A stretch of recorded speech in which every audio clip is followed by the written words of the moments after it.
जब एक middle class आदमी ना अपने स्कूटर पर आगे अपने बच्चे को बैठालकर और पीछे अपनी वाइफ को बैठालकर किसी ट्रैफिक सिग्नल पर रुकता है और बगल में एक चमचमाती मर्सिडीज आके रुकती है, उसमें भी उसकी बीवी और बच्चा बैठे होते हैं ना, तो भाई मिडिल क्लास आदमी देखकर सोचता है काश मेरे पास भी ऐसी गाड़ी होती, काश मैं भी हर साल विदेश अपनी फैमिली के साथ घूमने जाता, काश मुझे कोई चीज़ लेने के पहले उसका टैग नहीं देखना पड़ता। हर मिडिल क्लास आदमी अपनी लाइफ में अमीर बनना चाहता है, लेकिन प्रॉब्लम ये है उसे कोई बताने वाला, उसे कोई सिखाने वाला नहीं होता कि वो क्या चीज़ें हैं जिससे वो अमीर बन सकता है। दोस्तों, मैंने एक मिशन स्टार्ट किया है, हम भी कर सकते हैं।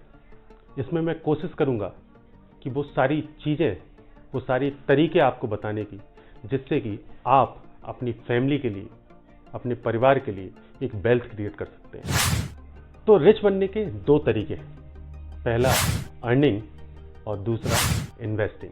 अगर आपको अमीर बनना है तो अर्निंग तो करनी पड़ेगी। अर्निंग करने के दो तरीके अगेन, पहला जॉब और दूसरा बिजनेस। जॉब की अपनी लिमिटेशन है, अगर 1-2% लोगों को छोड़ दें तो जॉब से आप बिलियनियर और मिलियनियर नहीं बन सकते। वहीं बिजनेस में नो कैप, कोई लिमिट नहीं है, आप बहुत पैसा कमा सकते हैं। वैसे बिजनेस के भी दो तरीके होते हैं, एक होता है वो बिजनेस जिसमें आप सुबह से लेकर रात तक मेहनत करते हैं, और एक वो बिजनेस जिसमें आप टाइम लिवरेज का यूज़ कर सकते हैं। फिलहाल इस बारे में किसी और वीडियो में बात करें। तो अर्निंग से आप पैसा कमाएंगे, तो दूसरा स्टेप आता है पैसा कमाने के बाद उसकी सेविंग करना। पैसे के पैर होते हैं, अगर आप 50,000 रुपये, 1 लाख रुपए या 2 लाख रुपए महीना कमा रहे हैं और अगर आप उसको सेव नहीं करते हैं तो आपके पास 100 रीजन होंगे उसको खर्च करने के लिए।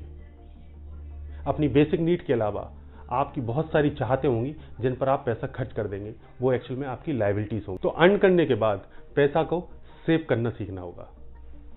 अब पैसा सेव करने के बाद प्रॉब्लम ये आती है कि हम अपना पैसा बैंक में या एफडीज में रखते हैं, जिससे हमारा पैसा बढ़ता नहीं है, बल्कि महंगाई भी उतनी बढ़ती है तो पैसा हमारा बराबर ही रहता है। अब यहाँ बारी आती है इन्वेस्टिंग की, और केवल कुछ ही लोग जो अमीर हैं, जो ये राज जानते हैं, वही लोग सही ढंग से इन्वेस्टिंग कर पाते हैं। इन्वेस्टिंग करने के कुछ तरीके हैं, जिसमें से एक तरीका है रियल एस्टेट। लैंड खरीदते हैं, उसे डेवलप करके बेचते हैं या उसे रेंट पे देते हैं, लेकिन इसके लिए ह्यूज इन्वेस्टमेंट चाहिए होता है, लाखों और करोड़ों में। लेकिन हम मिडिल क्लास के पास कहाँ इतना पैसा होता है। आपके पास है ही 1 लाख रुपए, उस 1 लाख रुपए से आप किसी जंगल में कोई खेती ले पाएंगे। दूसरा तरीका है गोल्ड, उससे आप इन्फ्लेशन, महंगाई दर को तो बीट कर पाएंगे, लेकिन आप बहुत पैसा नहीं कमा पाएंगे। फिर एक तरीका आता है जो सबसे सरल और सबसे इफेक्टिव तरीका है, वह है स्टॉक मार्केट। अब आप कहेंगे स्टॉक मार्केट बहुत रिस्की है। मेरे पापा कहते हैं कि स्टॉक मार्केट एक सट्टा है, मेरी मम्मी कहती है कि स्टॉक मार्केट से दूर रहना, बुआ के लड़के ने स्टॉक मार्केट में सारा पैसा डुबो दिया, मौसी के लड़का स्टॉक मार्केट में लाखों रुपए गवा दिया। दोस्तों, मैं आपसे एक बात कहूंगा, अगर आपको तैरना नहीं आता और आपको पानी में छोड़ दिया जाए तो आप डूबेंगे। अगर आपको गाड़ी चलाना नहीं आता और अगर आप ड्राइविंग करेंगे तो आपका एक्सीडेंट जरूर होगा। पेट्रोल वाली गाड़ी में अगर आप डीजल डलाएंगे और डीजल वाली गाड़ी में पेट्रोल, तो गाड़ी खराब होगी। कहने का ये मतलब है, जब तक आप सीखेंगे नहीं तो आप करेंगे कैसे। तो स्टॉक मार्केट भी एक सब्जेक्ट है। जैसे हमें तैरने के लिए तैरना सीखना होता है, ड्राइविंग के लिए ड्राइविंग सीखनी होती है, ऐसे ही हमें स्टॉक मार्केट में इन्वेस्टमेंट करने के लिए स्टॉक मार्केट को सीखना पड़ेगा। तो सबसे पहले तो आपको अपने दिमाग से निकालना होगा कि स्टॉक मार्केट एक सट्टा है। अगर यह एक सट्टा होता तो क्या इंडियन गवर्नमेंट इसको लीगल रखती? आपकी जानकारी के लिए बता दूं कि किसी देश की इकोनॉमी उस स्टॉक मार्केट पर डिपेंड करती है। मैं आपको कुछ एग्जाम्पल से समझाने की कोशिश करता हूं। अगर आप अपना पैसा बैंक में रखते हैं तो आपको 4 से 6% तक के रिटर्न मिलते हैं। सपोज आप 1 करोड़ रुपए आपके अकाउंट में है और आपको 6% के रिटर्न में, यानी महीने के 50,000 रुपए बैंक आपको देता है। आपने कभी सोचा है बैंक आपको ये पैसा कैसे देता है? एक तरीका तो वह लोन के द्वारा पैसा कमाता है। Home loan, vehicle loan, personal loan से वह 7, 8, 10% पर देकर उससे आपको 6% देता है। लेकिन वह आपका बहुत सारा पैसा स्टॉक मार्केट में लगाता है और वहाँ से 12, 15, 20% कमाकर उसमें से कुछ पैसा 6%, 4% आपको देता है। दूसरा एग्जाम्पल, इंश्योरेंस कंपनी, जिसमें आप हर साल प्रीमियम दे के पैसा इन्वेस्ट करते हैं। सोचते हैं कि 20 साल बाद, 25 साल बाद जब आपकी बेटी बड़ी होगी तो उसकी शादी के काम में आएगा, बेटा बड़ा होगा तो उसकी एजुकेशन के काम में आएगा, उसे विदेश भेजने के काम में आएगा। आप 25 लाख रुपए जमा करते हैं और आपको 75 लाख रुपए मिलते हैं। ये पैसा इंश्योरेंस कंपनी कैसे देती है? क्योंकि इंश्योरेंस कंपनी आपके पैसे को स्टॉक मार्केट में इन्वेस्ट करती है। This is the only way by which you can multiply your money. यही एक तरीका है जिससे आप अपने पैसे को मल्टीप्लाई कर सकते हैं। There is no other way. ये मैं नहीं कह रहा, आप चाहें तो किसी भी बैंक या किसी भी इंश्योरेंस कंपनी पर गूगल कर सकते हैं कि यह बैंक और इंश्योरेंस कंपनी का बिजनेस मॉडल क्या है, ये पैसे कैसे कमाते हैं। एक छोटी सी एक्सरसाइज कीजिएगा। एक पेज पर अपने शहर के 3 बड़े बिजनेस जो आपको अच्छे लगते हैं, जो आप सोचते हैं कि वो सक्सेसफुल बिजनेस हैं, उनको नोट कीजिएगा और थोड़ी रिसर्च कीजिएगा कि उन बिजनेस में कितना इन्वेस्टमेंट हुआ है और उन बिजनेस से हर महीने का कितना रिटर्न आता है। फिर उसमें से सबसे जो बेस्ट बिजनेस हो, सपोज करो कोई ऐसा बिजनेस है जिसमें 1 करोड़ रुपए का इन्वेस्टमेंट हुआ है और उससे हर महीने 10 लाख रुपए की वह व्यक्ति इनकम करता होगा। अगर वह बिजनेसमैन आपको ऑफर दे कि आप मेरे बिजनेस में इन्वेस्ट कर सकते हैं 50,000 रुपए, 1 लाख रुपए, 5 लाख रुपए से, और आप जितना भी इन्वेस्ट करते हैं उसी के हिसाब से जो भी प्रॉफिट आएगा वो आपके साथ शेयर करेगा, तो कैसा रहेगा? जी हाँ दोस्तों, यही स्टॉक मार्केट है। जहां मैं आपके शहर के बिजनेस की बात कर रहा हूं, स्टॉक मार्केट में मैं देश की बड़ी कंपनियों के बारे में बात कर रहा हूं जो आपको ऑफर देती हैं कि आइए आप अपना पैसा हमारे बिजनेस में इन्वेस्ट कीजिए और हमें जो भी फायदा होगा वो हम आपके साथ शेयर करेंगे। इन कंपनियों के सीईओ, एमडी ही अकेले इस कंपनी के मालिक नहीं होते। आप और हम जैसे लोग जो इस कंपनियों के शेयर परचेज करते हैं वो भी एक तरीके से इस कंपनी के मालिक। अब तक आप ये समझ गए होंगे कि रिच बनने के लिए हमें अर्निंग करनी है, अर्निंग करने के बाद हमें सेविंग करनी है और सेविंग करने के बाद हमें उसको सही जगह इन्वेस्ट करना है। लेकिन अब प्रॉब्लम क्या आती है कि NSE, BSE, Sensex, Nifty, large cap, small cap, इतनी सारी टर्म सुनकर एक आम आदमी कंफ्यूज हो जाता है कि शुरुआत कहाँ से करें। मैंने अपनी लाइफ में एक सरल सा फंडा अपनाया है, आप भी अपनाइएगा, ये आपको बहुत मदद करेगा। इसे कहते हैं कीप इट सो सिंपल। जब भी आप कोई काम करना चाहें तो उसे बहुत सिंपल रखें, उसके केवल बेसिक्स जानें और काम को शुरू करें। जैसे जैसे आप काम करेंगे तो आप सारी चीज़ें समझने लगेंगे। मैं आपको कुछ बेसिक चीज़ों के बारे में बता रहा हूँ जो आपके लिए पर्याप्त है, जिनसे आप इन्वेस्टिंग शुरू कर सकते हैं, और जैसे जैसे आप चीज़ें आगे बढ़ेंगे उसके बारे में आपको सारी चीज़ें समझ में आ जाएंगी और मैं हर एक चीज़ पर आपके लिए नए वीडियो लेकर आता रहूँगा। अब बात करते हैं बीएसई, बॉम्बे स्टॉक एक्सचेंज।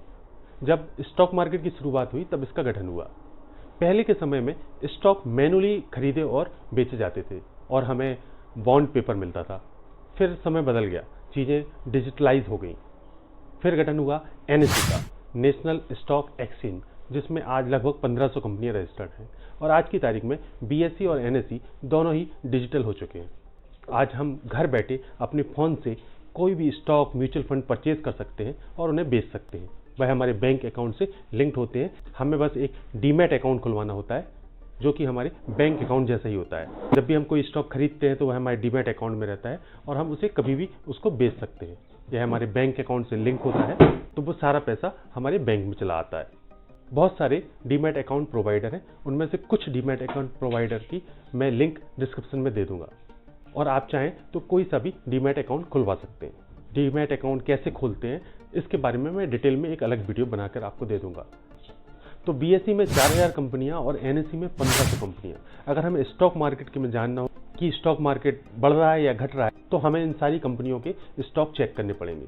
तो एक इंडेक्स बनाई गई जिसमें बीएसई की टॉप की 30 कंपनी को लिया गया जिसका नाम रखा गया सेंसेक्स, और ऐसे ही एनएसई की टॉप 50 कंपनी ली गई और उसका नाम रखा गया निफ्टी। और इन टॉप कंपनीज के पास पूरी शेयर मार्केट का लगभग 60 से 70% का शेयर रहता है।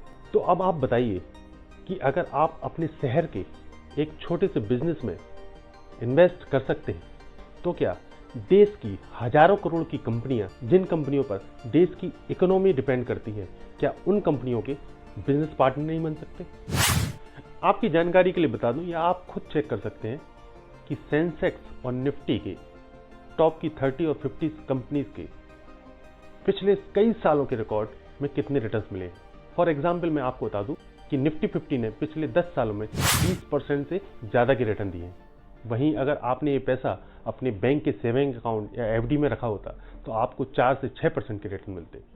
अब आप ये कह सकते हैं कि रिस्क फिर भी है। जी हाँ, रिस्क हर जगह है। यह संभावना है कि इन टॉप की 50 कंपनीज में कोई एक या दो कंपनी फेल हो जाए, लेकिन क्या आपको सच में लगता है वो टॉप की 50 कंपनी जिन पर पूरे देश की इकोनॉमी टिकी हुई है, सारी की सारी कंपनियां फ्लॉप हो जाएंगी? मैं आपको विश्वास से कह सकता हूं, एक या दो कंपनी फ्लॉप होंगी तो वहीं आपको ढेरों कंपनियां इतना पैसा देंगी कि वो एक और दो कंपनी का नुकसान उसके सामने बहुत छोटा होगा। अब तक आप समझ चुके हैं सारी चीज। अब एक और प्रॉब्लम बचती है कि आप इनमें इन्वेस्ट कैसे करें। आप कहेंगे कि मैं तो महीने के 1000, 5000, 10,000, 20,000 रुपए ही इन्वेस्ट कर सकता हूं, और इन टॉप की कंपनीज के एक एक शेयर की कीमत 2000, 1500, 3000 है, तो मैं इन सारी कंपनियों में कैसे इन्वेस्ट करूं? तो इसके दो तरीके हैं। पहला एक तरीका म्यूचुअल फंड। म्यूचुअल फंड क्या होता है? उसमें एक स्पेशलिस्ट की टीम होती है जो आपके बिहाफ पर आपके पैसे को, इन स्टॉक को खरीदती है और बेचती है और उसमें से अच्छे रिटर्न लाकर आपको देती है। उसके लिए भाई आपसे एक छोटी सी फीस चार्ज करते हैं। ये म्यूचुअल फंड कई प्रकार के होते हैं, उनमें से एक mutual fund index mutual fund होता है। ये इंडेक्स म्यूचुअल फंड केवल और केवल निफ्टी या सेंसेक्स की टॉप की कंपनीज में इन्वेस्ट करते हैं। अगर आप 1000 रुपए की SIPB इंडेक्स म्यूचुअल फंड में इन्वेस्ट करते हैं तो भाई आपका 1000 रुपए उन स्पेशलिस्ट के द्वारा किसी कंपनी में 100 रुपए, किसी कंपनी में 200 रुपए और किसी कंपनी में 300 रुपए, ऐसे कर भाई आपका सारी कंपनियों में, या उन्हें जो लगती हैं जो बेस्ट कंपनी है उनमें इन्वेस्ट करते हैं। और दूसरा तरीका होता है ETF। ETF के जरिए आप डायरेक्ट इन शेयर में इन्वेस्ट कर सकते हैं। इसके लिए आपको हर एक शेयर खरीदने की जरूरत नहीं होती। ETF अपने आप में एक शेयर होता है। सपोज करो ETF के एक शेयर की वैल्यू 200 रुपए है, तो अगर आप उसका एक शेयर खरीदते हैं तो आपके 200 रुपए उन टॉप की 50 कंपनी में डिवाइड होकर लग जाते हैं। ऐसे ही अगर आप 2000 रुपए इन्वेस्ट करना चाहते हैं तो ऐसे ही आप 10 शेयर खरीद सकते हैं। ETF और म्यूचुअल फंड के बारे में डिटेल वीडियो मैं आपको अलग से बनाकर दे दूंगा। तो अब तक आप जो बेसिक चीज़ें हैं जिन्हें आपको इन्वेस्टमेंट करने के लिए जानना चाहिए था वो आप जान चुके हैं, तो फिर आप अपना इन्वेस्टमेंट शुरू कीजिए। अब हमारे सारे दोस्त जो जॉब कर रहे हैं, बिजनेस कर रहे हैं, या वो लेडीज़ जो हाउस वाइफ हैं, मेरे हिसाब से तो वो सबसे बड़ी जॉब करती हैं और उनके पास जो सेविंग स्किल होते हैं वो किसी के पास नहीं होते। तो मेरी आप सभी हाउस वाइफ से रिक्वेस्ट है, जो पैसा आप सेव करती हैं और जो पैसा आप किचन में डब्बों में रखती हैं या बैंक में या FDs में, वो पैसा आज से आप इन्वेस्ट करना शुरू कीजिए। मैं आपको विश्वास से कहता हूँ कि आने वाले कुछ सालों में आप अपने परिवार के लिए इतनी वेल्थ क्रिएट कर लेंगी कि आपको उस पर विश्वास ही नहीं होगा। सिर्फ 20,000 रुपये महीने से 370 करोड़ रुपए की वेल्थ कैसे बनाई जा सकती है, इस बारे में एक वीडियो मैंने पहले से ही बनाकर रखा है। आई बटन में मैं उसका लिंक दे दूंगा, भाई जाकर आप देख सकते हैं। फाइनली, अगर इस वीडियो से आपको कुछ सीखने को मिला हो, कुछ वैल्यू मिले हो, तो इसको लाइक कीजिएगा और शेयर कीजिएगा, जिससे हमारे मिशन कि हम भी कर सकते हैं को सपोर्ट मिले और हम और आप मिलकर बहुत सारे ऐसे फैमिलीज के सपने पूरे कर सके। अगर आप इस चैनल पर पहली बार आए हैं तो सब्सक्राइब कीजिएगा, और अगर आप फेसबुक पर देख रहे हैं तो फॉलो कीजिएगा। और एक बात हमेशा याद रखिएगा, हम भी कर सकते हैं। थिंक अबाउट इट, इस बारे में जरूर सोचिएगा।